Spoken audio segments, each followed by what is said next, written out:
One thing we learn over a few years of investing is that it is really a discipline rather than a science. To be able to continue the focus on compounding wealth rather than spending money freely, we need sustainable habits to keep us on track. In this video, I'll share how my wife and I devised a mini annual general meeting concept to help us stay accountable in building wealth as a family and to create or refine our financial plans.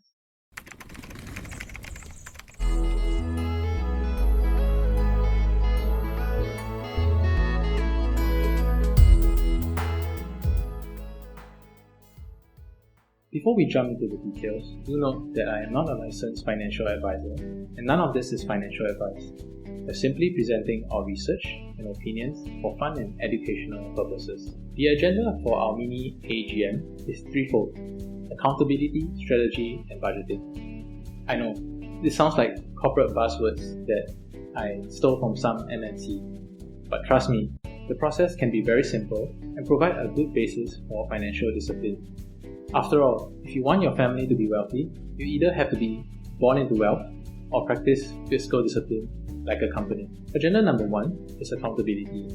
We share our portfolios with each other as a way to check against our targets.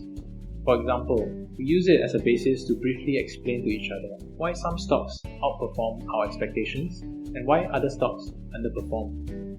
This is not a measuring contest for showing off our gains, but rather to step back and review our positions as objectively as possible.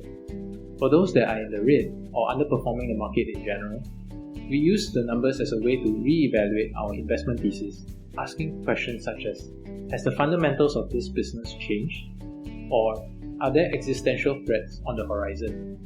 We declare the good, the bad, and the ugly about our investments, and try to minimize our emotions. Agenda number 2 is strategy. Voicing out and re-evaluating the risk-reward ratio of our positions can help us to understand our long-term investment thesis.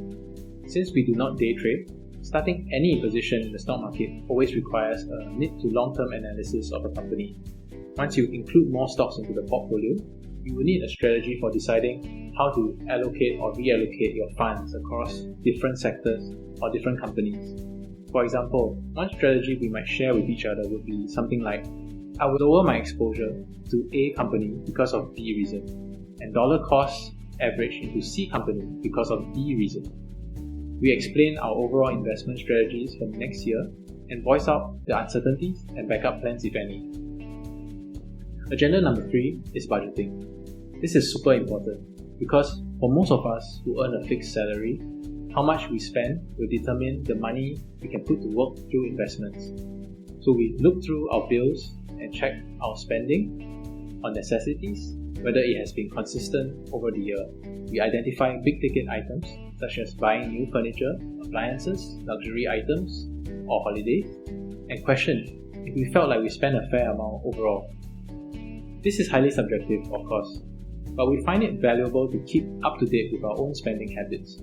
If we identify overspending, we discuss ways to avoid lifestyle creep and discuss alternatives to products and services we think that we need. Then, we estimate the spending for the next year and calculate our expected investment input. This creates some excitement as we get to look forward to building wealth, and it helps to maintain some discipline in terms of spending. We also note down any potential big ticket items such as buying a new smartphone or laptop, then set a final budget for the year. And with that, we can conclude the mini AGM.